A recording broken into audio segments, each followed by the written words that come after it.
개인적으로 좋아하는 성경 인물이 학사 에스라입니다. 아, 에스라서의 주인공인 에스라를 참 하나의 어떤 모델로 삼는데, 에스라는 우리가 익히 알듯이 대제사장 아론의 16대 손입니다. 그러니까 대제사장 집안인 겁니다. 그런데 그 에스라에 관해서 성경에 그 기록된 내용을 보면 모세의 율법에 익숙한 학자다, 이렇게 언급이 되어져 있습니다. 하나님의 말씀에 능통한 그러한 학자라는 그러한 이야기인 것이죠. 뿐만 아니라 에스라는 그 하나님과 동행하는, 그래서 무엇이든지 하나님 앞에 구하는 것은 다 받는 그러한 사람이었다라고 그렇게 성경이 기록을 하고 있습니다. 그런데 그러한 그 에스라가 정말 대단한 그 결단을 하는 것이죠. 그것이 뭐냐면, 그때 당시 이방 땅에 끌려가 있는 포로의 그 신분이었지만 하나님의 그 은혜로 높은 지위에 있게 되었고, 그런 상황 속에서 그 모든 것을 포기하고 내가 예루살렘으로 돌아가겠다, 그리고 하나님의 말씀을 더더욱 연구하고 준행하고 가르치는 그 일을 감당해야 되겠다, 이런 그 결심을, 이런 결단을 한 것입니다. 이제 그렇게 결단할 수밖에 없었던 그 이유가 뭔가 하면, 수룹바벨에 의해서 성전이 지어졌지만 또 그로부터 60여 년의 그 세월이 흘렀지만 오히려 이스라엘 백성들에게 있어서 나타난 그 심각한 문제는, 백성의 지도자들, 심지어 제사장들 가운데서도 이방인들과 통혼하는 이러한 어떤 그 죄가 만연되어졌기 때문에 그렇습니다. 왜 이것이 큰 문제인가 하면, 실상 수룹바벨에 의해서 지어졌던 그 성전 이전에 우리가 잘 아는 솔로몬에 의해서 성전이 지어졌잖아요. 그 성전이 있었음에도 불구하고 이스라엘 백성들이 이방 나라에 의해서 멸망을 당한 것이죠. 그 이유가 무엇입니까? 그것은 솔로몬이 이방의 여인들을 데려다가 자기의 그 부인으로 삼고, 이로 인해서 이방의 그 우상들이 이스라엘 땅에 들어오고, 그것 때문에 백성들이 하나님 대신에 우상을 섬기는 이 죄로 말미암아 결국 이스라엘이 멸망당했던 것입니다. 그런데 이러한 그 죄가 동일하게 반복되고 있는 겁니다. 그래서 에스라가 하나님의 말씀을 연구하고 준행하고 가르치는 그 일을 내가 감당하겠다라고 작정하고 예루살렘으로 올라온 것이죠. 그렇기 때문에 여러분, 이제 우리가 생각해야 될 것이 그 제사장의 그 역할이 무엇인가 하는 거예요. 하나님께서 이 제사장을 세우셨을 때는 제사장을 통해서 하나님께서는 주의 말씀, 하나님의 말씀을 듣게 하시고, 그 말씀을 들을 뿐만 아니라 마음에 새기고 새겨진 이 말씀을 주의 백성들에게 가르치는, 그래서 하나님의 그 영광이 그들의 인생 가운데 드러날 수 있도록 하는 그 역할이 제사장의 그 역할이라는 거예요. 하나님께서 말씀을 제사장들에게 맡기셨기 때문에 그렇습니다. 그래서 하나님께서 이 말라기 선지자를 통해서 오늘 제사장들에게 주신 그 말씀이 무엇인가 하면, 말라기서 2장 7절 말씀에 보면, 제사장의 입술은 지식을 지켜야 하겠고 사람들은 그의 입에서 율법을 구하게 되어야 할 것이니. 여러분, 제사장의 입술은 지식을 지켜야 된다. 지식이라고 하는 것은 하나님을 아는 지식입니다. 하나님께서 이스라엘 백성들에게 주신 율법을 의미하는 거예요. 율법을 통해서 하나님이 어떤 분이신지 알게 되고, 율법을 통해서 인생이 어떻게 살아야 되는가 하는 그 가르침을 인생이 배우게 된다는 거예요. 여러분, 늘 말씀을 드리지만 우리가 자연 만물을 보면서 자연의 이치를 통해서 이 세상에도 자연 만물도 하나의 원칙, 질서, 원리가 있다는 것을 우리가 배우게 되잖아요. 자연 만물에도 그런 이치가 있다는 거예요. 봄, 여름, 가을, 겨울의 이런 계절의 변화를 통해서 우리는 어떠한 이치를 보는 것이죠. 그것과 마찬가지로 인생도 인생이 마땅히 살아야 될 그 이치, 원리가 있다는 거예요. 그럼 여러분 그것을 우리가 어떻게 알 수 있을까요? 그것은 하나님께서 우리 인생을 이 땅에 내셨고 인생이 어떻게 인생의 그 길을 걸어가야 되는지 하나님의 말씀, 율법을 통해서 우리에게 계시해 주셨다는 거예요. 그렇기 때문에 제사장의 그 입술은 지식을 지켜야 하겠고 하나님의 말씀을 부지런히 연구하고 그 말씀을 준행하고 그 말씀을 백성들에게 가르치는 그 일들을 제사장은 넉넉히 감당을 해야 된다는 거예요. 뿐만 아니라 백성들은, 즉 사람들은 그의 입에서, 제사장의 입에서 율법을 구하게 되어야 할 것이니, 왜냐하면 제사장은 만군의 여호와의 사자이기 때문에 그렇다는 거예요. 제사장은 하나님께서 보내신 종이기 때문에 하나님의 뜻을 잘 알고 그 뜻을 백성들에게 가르치는 그 역할을 제사장들이 감당을 해야 된다는 거죠. 그런데 그 제사장들이 그러한 사명을 감당하지 못하면 어떻게 되겠습니까? 하나님의 백성들이 율법에 무지하게 되면, 율법을 제대로 알지 못하게 되면 하나님의 뜻을 거역하면서도, 하나님께 반역하는 그 길을 걸으면서도 그것이 죄악된 길이다 하는 사실을 알지 못하는 그러한 어떤 그 삶을 살게 된다는 거예요. 오늘 우리 하나님께서 그러한 한 예를 말씀하고 계시는 것입니다. 그 내용이 오늘 10절부터 16절에 있는 내용이라는 거예요.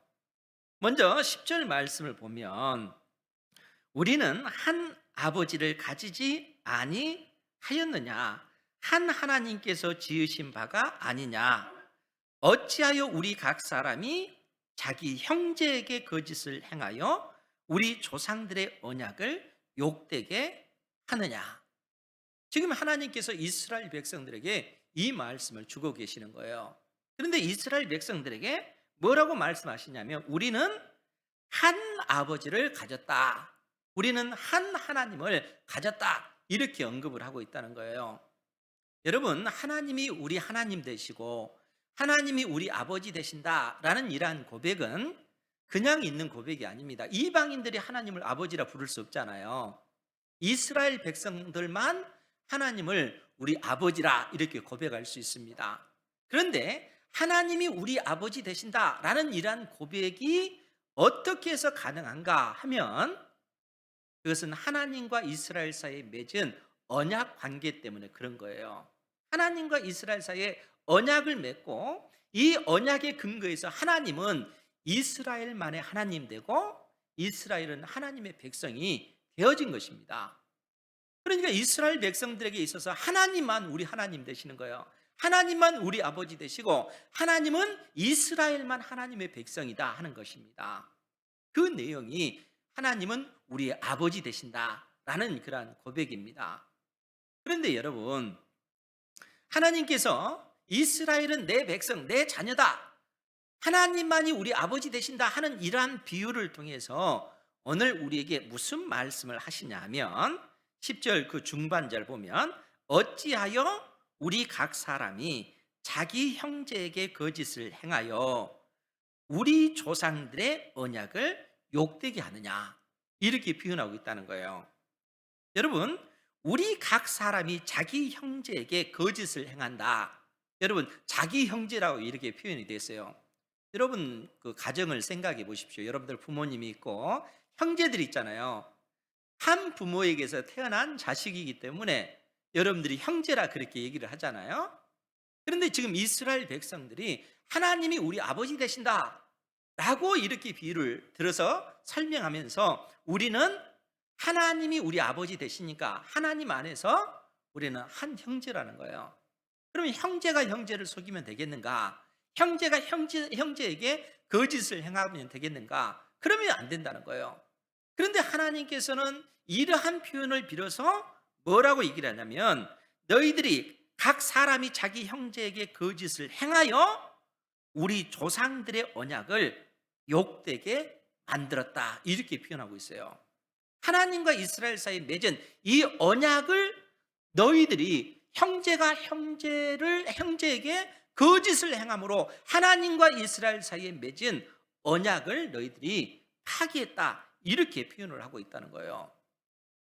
여러분, 이 말의 의미가 무엇이겠습니까? 하나님과 이스라엘 사이에 언약이 체결됨으로써 하나님이 우리의 아버지 되시잖아요. 그런데 여러분, 하나님께서 이스라엘 백성과 언약을 체결하고 나서 그 언약 문서, 하나님께서 이스라엘 백성과 계약을 맺고 나서 그 계약 문서가 뭔가라고 했을 때 그 문서가 바로 율법이라는 거예요. 언약법이 우리가 얘기하는 토라라고 하는 그 율법을 얘기하는 거예요. 그러면은 그 율법이 의미하는 바가 뭔가, 율법이 뭔가 이런 생각이 들잖아요. 그런데 여러분, 마태복음 22장에 보면 한 율법사가 예수님에게 한 질문이 있잖아요. 자주 말씀을 드렸던 것인데 여러분 생각을 해보십시오.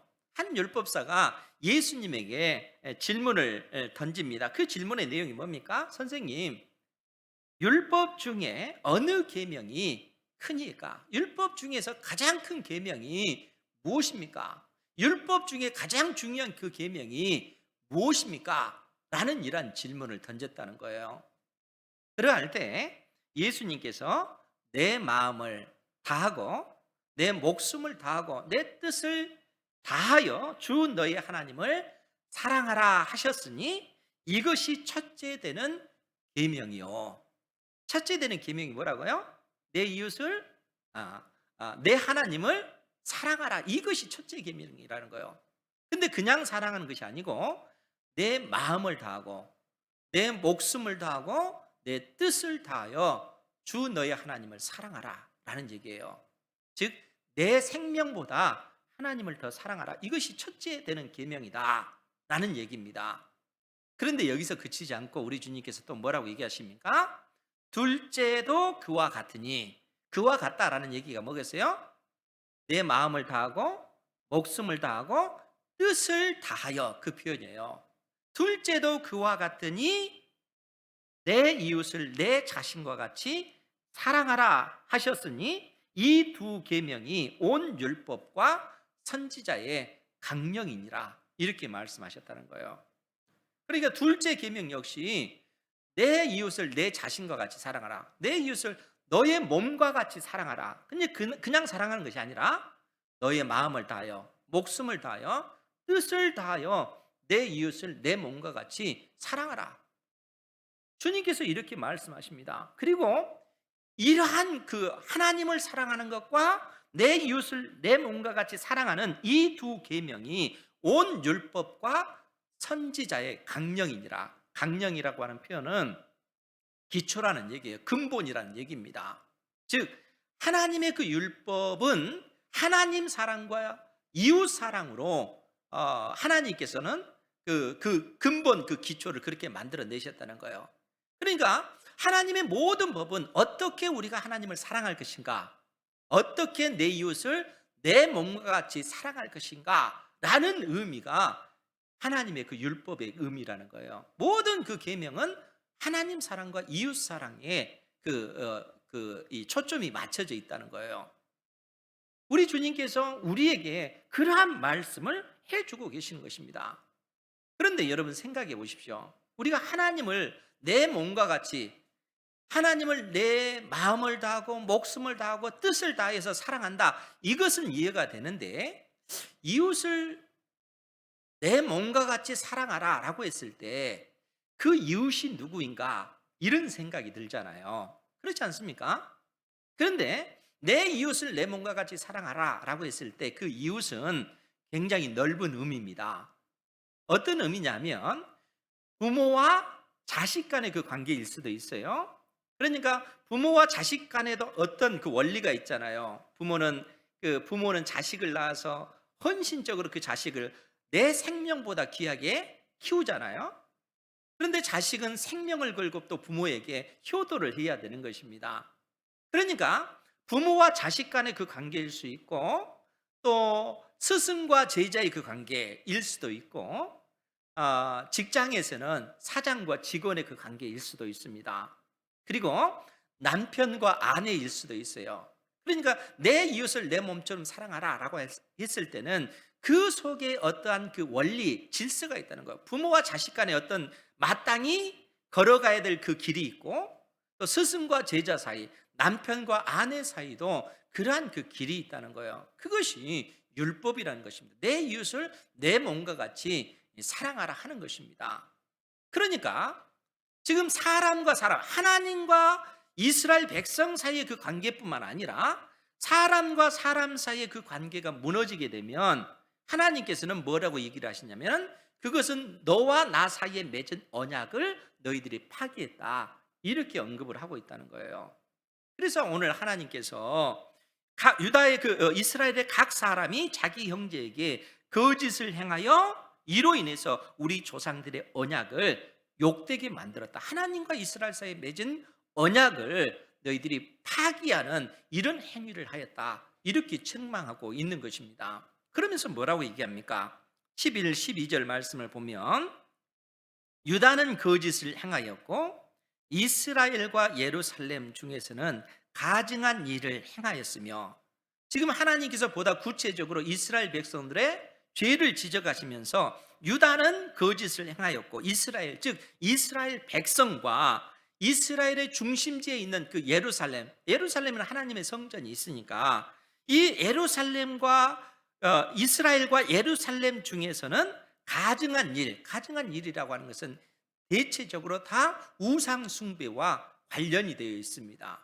그러니까 이스라엘 백성들이 하나님과 맺은 언약을 파기할 뿐만 아니라 우상을 숭배하는 이러한 가증한 일을 행하였으며, 유다는 여호와께서 사랑하시는 그 성결, 이 성결은 성전을 얘기하는 거예요. 하나님께서 사랑하시는 그 성전을 욕되게 하여 이방신의 딸과 결혼하였으니, 이 일을 행하는 사람에게 속한 자는 깨는 자나 응답하는 자는 물론이요 만군의 여호와께 제사를 드리는 자도 여호와께서 야곱의 장막 가운데서 끊어버리시리라. 지금 하나님께서 이스라엘 백성들의 그 죄를 구체적으로 지적하고 있어요. 그것이 뭐겠습니까? 지금 이스라엘 백성들은 하나님과 맺은 언약법을 파기했다는 거예요. 그러면서 보다 구체적으로 그들의 그 죄를 지적하시면서 이스라엘 백성들이 이방 신의 딸과 결혼을 했다는 거예요. 이방 여인들과 통혼한 것입니다. 여러분, 왜 하나님께서 그 이방인들과 통혼하시는 것을 금하셨습니까? 여러분, 신명기 7장 3절에서 4절 말씀에 보면 하나님께서 이스라엘 백성들에게 명령을 내리실 때 뭐라고 말씀을 하시냐면, 너희들은 이방의 그 딸들, 너의 딸들을 이방에게 주지 말고, 이방 사람들에게 주지 말고 이방의 딸들을 너희의 며느리로 받아들이지 말라, 이렇게 명령을 하셔요. 왜 그럴까요? 이방인들과 통혼하는 이것으로 인해서 이방의 그 신들을 이스라엘 백성들이 미혹되어져서 그 이방 신들을 섬길까 하나님께서 염려하시는 것입니다. 하나님의 택한 백성들이 하나님과 맺은 언약을 파기하고 하나님 대신에 이방 신을 섬기게 될 때 하나님께서는 이스라엘 백성들을 향하여 진노하시고 그들을 멸하실까 염려하시기 때문에 하나님께서 그 명령을 내리신 거예요. 그러니까 이방인들과 통혼하지 말라는 거예요. 그런데 지금 말라기 선지자 당대의 이스라엘 백성들은 어떻게 하고 있는 거예요? 지금 이 이방인들과 통혼하는 그러한 일들을 그들이 행한 것입니다. 그러니까 이 말라기 선지자를 통해서 그들의 그 죄를 지적하시면서 13절 말씀 다시 한번 보면, 너희가 이런 일도 행하나니, 12절 말씀, 이 일을 행하는 사람에게 속하는 자, 즉 우상을 섬기고 이방인과 통혼하는 그러한 사람에게 속하는 자는 그 사람이 깨는 자, 즉 깨어 있는 자나 응답하는 자는 물론이요, 즉 그 사람이 깨어 있는 사람이든 거기에 응답하는 사람이든 그 사람이 스승이든 그 사람이 제자든 그 사람이 부가 있든 그 사람이 가난하든 지식이 있든 그렇지 못하든 누구든지 이방인들과 통혼하는 이러한 죄를 범하는 그 자는 물론이요 만군의 여호와께 제사를 드리는 자도 여호와께서 야곱의 장막 가운데서 끊어버리시리라. 하나님과 맺은 언약법을 파기하고 또 그로 인해서 그러한 어떤 죄 가운데 있음에도 불구하고 그 사실을 깨닫지 못하는, 그리고 그러한 사람이 서로 제사장이라 할지라도 또 제물을 드리는 제사인이라 할지라도 하나님께서는 그러한 모든 자들을 멸하시겠다는 거예요. 하나님의 백성의 그 위치에서 끊어버리시겠다. 엄중한 심판의 그 말씀을 이처럼 내리시고 계시는 것입니다.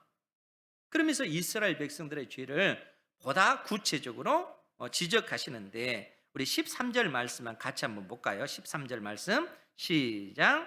너희가 이런 일도 행하나니 곧 눈물과 울음과 탄식으로 여호와의 제단을 가리게 하는도다. 그러므로 여호와께서 다시는 너희의 봉헌물을 돌아보지도 아니하시며 그것을 너희 손에서 기꺼이 받지도 아니하시거늘. 아멘. 너희는 이르기를 어찌 됨이니까 하는도다. 여러분, 지금 이 말씀이 무슨 의미인 것 같아요? 지금 이스라엘 백성들이 하나님 앞에 봉헌물을 드린다는 겁니다. 희생 제물을 드리고 하나님 앞에 예물을 드려서 하나님 앞에 드리는데, 문제는 하나님께서 그러한 제물을, 그러한 예배를 받으시지 않는다는 거예요. 여러분 생각해 보십시오. 여러분들이 이처럼 주일에 나와서 하나님 앞에 예배를 드리고 여러분들이 준비한 예물을 11조를 드리고 또 각종 감사 예물을 구별하여서 하나님 앞에 드리는데, 하나님께서 그러한 예물을 받지 않으신다면 여러분들은 어떠시겠어요? 우리 시온성가대의 아름다운 그 찬양을 하나님 앞에 돌려드렸는데 하나님께서 너희들의 제물뿐만 아니라 너희들의 찬양도 받지 않고 너희들의 예배도 내가 싫어한다, 이렇게 얘기한다면 그것처럼 비참한 일이 어디 있겠는가 하는 거예요. 지금 이스라엘 백성들이 하나님 앞에 그처럼 봉헌물을 드렸는데 하나님께서 그것을 받으시지 않는 것입니다. 그러니까 이로 인해서 이스라엘 백성들이 제물을, 봉헌물을 드린 그러한 사람들이 뭐라고 얘기를 합니까? 너희가 이런 일도 행하나니 곧 눈물과 울음과 탄식으로 여호와의 제단을 가리게 하는도다. 하나님께서 받지 않으시니까 그러한 일들로 인해서 제물을 드리는 자들이 눈물과 울음과 탄식으로 하나님 앞에 서 있는 그런 모습이라는 거예요. 그러면 여러분 생각해 보십시오. 왜 하나님께서 이러한 예물을 받지 않으시겠는가 하는 거예요. 왜 하나님께서 이스라엘 백성들의 그 제사를, 그 예배를 받지 않으시겠는가 하는 겁니다. 그것은 이스라엘 백성들의 죄악 때문에 그렇다는 겁니다. 즉 14절 말씀, 너희는 이르기를 어찌 됨입니까? 어찌하여 우리의 예배를, 어찌하여 우리의 그 봉헌물을 받지 않으십니까? 이렇게 얘기를 하지만 그 이유는 하나님께서 말씀하셔요. 너와 내가 어려서 맞이한 아내 사이에 여호와께서 증인이 되시기 때문이라. 하나님께서 그 이스라엘 백성들의 예물을 받지 않는 그 이유는 너와 네가 어려서 그 결혼한 그 아내야 너희의 그 결혼의 증인으로 하나님께서 서 있었기 때문에 그렇다는 거예요. 여러분들이 그 결혼식을 할 때 그 목사님이 주례를 하고 할 때는 그 결혼의 그 증인이 누군가, 수많은 하객들이 그 결혼의 증인으로 서 있는 겁니다. 그러니까 여러분들이 서약을 할 때 남자들이 나는 이 아내만 평생 나의 아내로 삼겠습니다, 아내도 이 남편만 나의 그 남편으로 삼겠습니다, 이렇게 서약을 하잖아요. 이 서약을 많은 증인들 앞에서 하고, 무엇보다도 하나님 앞에 하나님이 증인이시랄 거예요. 하나님이 그 결혼식의 그 주례자이시면서 증인이시라는 겁니다. 하나님이 증인이시라는 거예요. 지금 하나님께서 이스라엘 백성들의 그 얘기를 하시는 거예요. 이는 너와 내가 어려서 맞이한 아내 사이에 여호와께서 증인이 되시기 때문이라. 그는 내 짝이요 너와 서약한 아내로되 내가 그에게 거짓을 행하였도다. 이스라엘 그 남자들에게 지금 이 말을 하는 거예요. 네가 어려서 네 아내와 결혼하지 않았느냐? 그런데 너의 그 아내에게 네가 거짓을 행하였다는 거예요. 어떻게 거짓을 행하였을까요? 이 남자들이 이방 여인들과 결혼하기 위해서 어려서 만난 그 아내에게 이혼 증서를 써주고 이혼을 해버리는 겁니다. 여러분, 이런 상황이 되면 이 여인들이 당하는 그 고통이 얼마나 크겠는가 하는 거예요. 어느 시대 때나 문제는 남자들이 큰 것 같아요. 왜냐하면 늘상 여인들은 그 약한 그러한 상황에 놓여져 있잖아요. 말라기 선지자 당대 여러분, 그 여인들이 그 사회적으로 어떤 그 위치가 있습니까? 그 위치 자체가 없어요. 대부분 모든 힘과 그 권세, 그 모든 것은 남자들이 다 가지고 있잖아요. 그러니까 이 그 여인들이 남편으로부터 버림을 받게 되면은 그 사회에서 살 수 없는, 당장 먹고 사는 그런 문제에 있어서도 보장받지 못하는 그처럼 열악한 그 상황 가운데 그들이 그렇게 놓여지게 됐다는 거예요. 여러분, 그 여인들이 하나님 앞에, 하나님의 제단 앞에 가서 흘리는 그 눈물과 그 통곡과 그 탄식이 얼마나 컸겠는가 하는 거예요.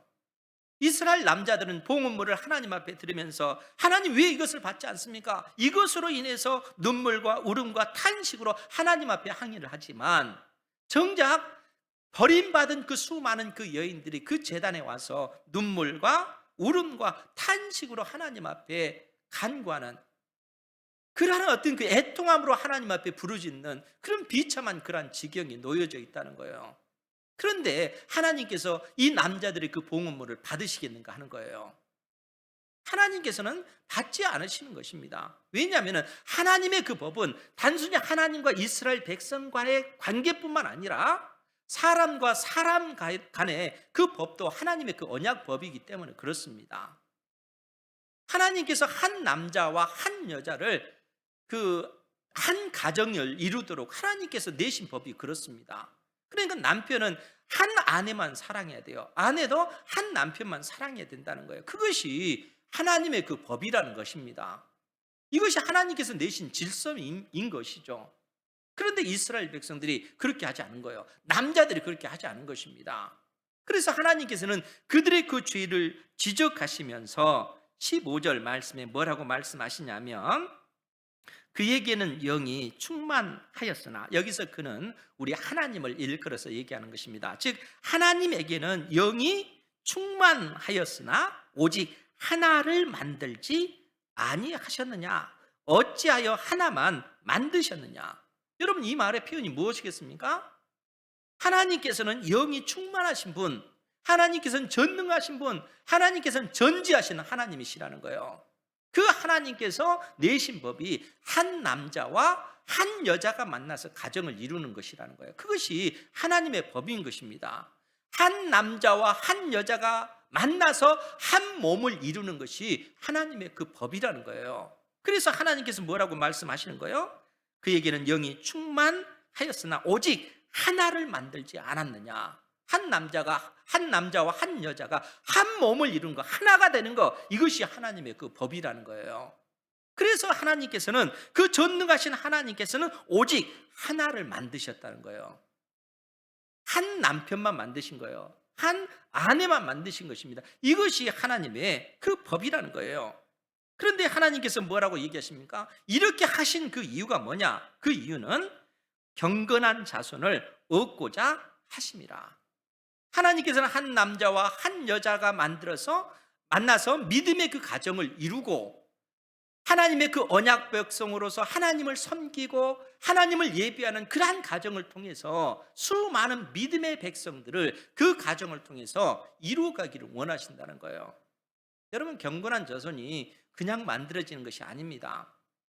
우리가 하나님의 백성으로 구별받은 우리가 하나님 앞에 바로 서 있을 때 경건한 믿음의 그 자손들이 생겨나지는 겁니다. 남편은 한 아내, 자기 아내만을 사랑해야 되고, 아내는 자기 남편만을 사랑해야 돼요. 다른 남자, 다른 여자를 사랑하면 안 된다는 거예요. 하나님께서는 그러한 법을 우리 인생 가운데 주신 것입니다. 그것이 질서라는 거예요. 여러분, 자연에도 질서가 있다고 했잖아요. 인간에게도 하나님께서 내신 그 원리, 절대적인 그 법이 있는데, 그 법이 바로 한 남자와 한 여자가 만나서 가정을 이루는 것이라는 거예요. 그것이 하나님의 불변하시는 그런 법이라는 것입니다. 그런데 이스라엘 백성들이 그 법을 깨뜨린 거예요. 하나님께서는 그러한 법을 주실 때는 그 가정을 통해서 경건한 후손, 경건한 자손을 얻기 위해서라는 거예요. 이러한 하나님의 그 뜻을 이스라엘 백성들이 깨뜨린 것입니다. 그렇기 때문에 뭐라고 얘기를 하십니까? 그러므로 내 심령을 삼가 지켜 어려서 맞이한 아내에게 거짓을 행하지 말지니라. 여러분, 이 말씀이 무슨 표현입니까? 그러므로 내 심령, 내 중심, 내 마음을 지켜 삼가 지켜 어려서 맞이한 아내에게 거짓을 행하지 말지니라. 여러분, 로마서 1장에 보면 바울 사도가 우리에게 아주 중요한 그 교훈을 주십니다. 여러분, 사람의 그 마음을 보면 여러분들의 마음을 한번 보십시오. 기본적으로 남자는 여자를 좋아하게 되어 있어요. 여자는 남자를 좋아하게 되어 있습니다. 왜냐하면 하나님께서 그러한 소망을, 그러한 열망을 사람 속에 주셨기 때문에 그렇습니다. 이거는 기본적인 거예요. 그런데 그 기본적인 그 열망이 지금 하나님께서 내 심령을 삼가 지키라라고 했잖아요. 그것이 뭐냐면은 내 속에 그러한 열망이 있지만 그 열망은 남자는 자기 아내만을 사랑해야 되는 거예요. 그것이 하나님의 법입니다. 많은 여자를 다 사랑하는 거, 그것은 하나님의 법이 아니라는 거예요. 그러니까 구원받은 하나님의 백성의 그 심령 가운데 그 열망은 자기 아내를 위해서 나 자신이 헌신하는 거예요. 희생하는 겁니다. 자기 아내만을 목숨을 걸고 사랑하는 겁니다. 그것이 내 중심을 지키는 것입니다. 아내 역시 마찬가지죠. 수많은 남자들이 있지만 자기 남편만을 사랑하는 것이 하나님의 법이라는 거예요. 그런데 이 세상 사람들은 어떻습니까? 그 심령을 지키지 못하니까 남편 외에 다른 남자들을 사랑하고 아내 외에 다른 여자들을 사랑하잖아요. 또 그것이 더 발전되어지니까 어떻게 돼요? 하나님의 법을 깡그리 무시해서 남자가 남자를 사랑하고 여자가 여자를 사랑하는 이러한 죄악 가운데 그들이 나가는 거예요. 하나님께서 주신 그 은혜의 그 열망, 그 열망을 왜곡되이 사용하면 그렇게 되어버리는 것입니다. 하나님의 법을 알지 못하고 그 법을 지키지 않게 되어지면 이처럼 타락한 그런 상황 가운데 나아가게 되는 것입니다. 지금 하나님께서 이스라엘 백성들에게 내 심령을 삼가 지켜 어려서 맞이한 아내에게 거짓을 행하지 말라, 이렇게 말씀하고 있는 거예요. 남자들에게 특히 그 말씀을 하시는 겁니다. 우리 남자들만 16절 말씀 한번 같이 한번 볼까요? 시작. 이스라엘의 하나님 여호와가 이르노니 나는 이혼하는 것과 옷으로 학대를 가리는 자를 미워하노라. 만군의 여호와의 말이니라. 그러므로 너희 심령을 삼가 지켜 거짓을 행하지 말지니라. 아멘. 지금 남자들은 특히 이 말씀을 기억해야 된다는 거예요. 이스라엘의 하나님 여호와께서 나는 이혼한 것을 미워한다. 지금 이스라엘 백성들은 왜 이혼을 하는 거예요? 이방 여인과 결혼하기 위해서 자기의 그 어려서부터 고생한 그 아내를 그냥 내버리는 것이에요. 그 여인들이 하나님 앞에 얼마나 눈물과 탄식과 통곡으로 기도했겠는가 하는 거예요. 그런 남자들의 그 기도를, 그런 남자들의 그 봉헌물을 받으시겠어요? 하나님께서는 받지 않으신다는 거예요. 그런 남자들이 그처럼 자기가 가지고 있는 어떤 그 힘을 이용해서 아내를 버리고 이방의 그 여인들을 아내로 삼는 이런 패역한 짓을 지금 하고 있는 것입니다. 그래서 하나님께서는 나는 이혼하는 것을 미워하노라 라고 그렇게 말씀하시면서 동시에 옷으로 학대를 가리는 자를 미워하노라. 왜 옷으로 학대하는 자를 가리는 거예요? 그 아내의 몸에 수많은 멍자국이 있기 때문에 그래요. 그 남자들이 아내를 그 폭행을 하니까, 때리니까. 여러분, 물리적인 그런 폭행만 또 있겠어요? 언어적인 그 폭행도 얼마나 많습니까? 이 남자들이 얼마나 그 심각한 문제인가 하는 거예요. 여러분, 하나님께서 남편과 아내를 주실 때는 한 몸이 되도록 하기 위해서입니다. 여러분, 남편은 어떤 역할을 합니까? 한 집안의 가장이잖아요. 가장이라고 하는 것은 아내와 자녀들을 자기의 생명을 걸고 보호하는 것입니다. 죽자사자 가장인 그 남편들은 일하잖아요. 왜 그렇습니까?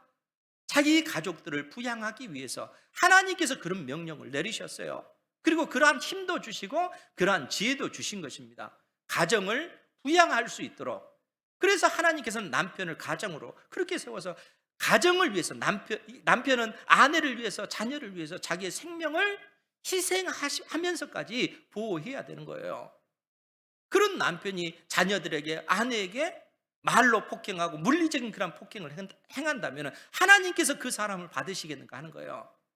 그 사람이 꾀꼬리 같은 그런 목소리로 하나님을 찬양하고 또 그 사람이 하나님 앞에 그 11조를 드리고 수많은 감사 예물을 드린다 할지라도 하나님께서 그것을 받으시겠는가 하는 거예요. 하나님께서는 기본적으로 너희들은 생명을 걸고 하나님을 사랑해라. 동시에 네가 생명을 걸고 내 아내를, 내 자녀를, 내 남편을 생명을 걸고 사랑해라. 이것이 하나님의 법이라는 거예요. 사람과 사람 사이의 그 원리, 그 질서를 파괴하면은 하나님께서는 우리를 향해서 너는 나와 맺은 언약을 파괴한 것이다. 나와 맺은 언약을 욕되게 한 것이라. 하나님께서는 이렇게 말씀하신다는 겁니다. 하나님께서는 이스라엘 백성들에게 구체적으로 그들의 그 죄악된 그 모습을 이처럼 지적하고 계시는 거예요. 사랑하는 성도 여러분, 하나님께서 주시는 그 은혜 안에서 하나님의 법을 사랑하고 여러분들 주변에 있는 남편은 아내를, 아내는 남편을 사랑하는 여러분들 되시기 바랍니다. 하나님께서 기본적으로 우리에게 그러한 그 원리를 주신 거예요. 이스라엘 백성들이 그러한 그 법칙을 지키지 아니하기 때문에 지금 하나님께서 말라기 선지자를 통해서 그들을 향하여 이처럼 진노의 그 말씀, 심판의 말씀, 경고의 그 말씀을 내리시는 것입니다. 그러면서 뭐라고 얘기합니까? 만군의 여호와의 말이니라. 그러므로 너희 심령을 삼가 지켜 거짓을 행하지 말지니라. 네 마음을 지키라는 거예요. 네 중심이 하나님의 말씀이 무엇인지 알고 그 말씀을 의지하여 순종의 삶을 살아라. 아내를 위해서 생명을 걸어라. 아내는 남편을 위해서 생명을 걸고 사랑해라. 아내는 마땅히 남편을 존경하고 존중하고 가정을 위해서 그처럼 수고하고 있으는 그 남편을 사랑해야 되죠. 그것이 하나님의 법이라는 거예요. 그러할 때에 하나님께서는 그 가정에 경건한 자손을 두시는 거예요. 하나님께서는 그 가정에 경건한 자손을 우리에게 요구하고 계시다는 거예요. 남편과 아내에게 하나님께서는 나는 너에게 경건한 후손을 원한다. 이렇게 말씀하고 계시는 거예요. 그런 후손이 만들어지려면 남편은 아내만을 사랑하고 아내는 남편만을 사랑하고 서로가 서로를 위해서 희생하고 헌신하고 사랑해야 되는 것입니다. 그러할 때 하나님의 놀라운 그 은혜가 그 가정 가운데 임하는 것입니다. 경건한 자손들이 만들어지는 것입니다. 이러한 은혜를 경험하고 누리시는 우리 은행교회 모든 성도 되기를 주님의 이름으로 축원합니다. 아멘. 기도하겠습니다.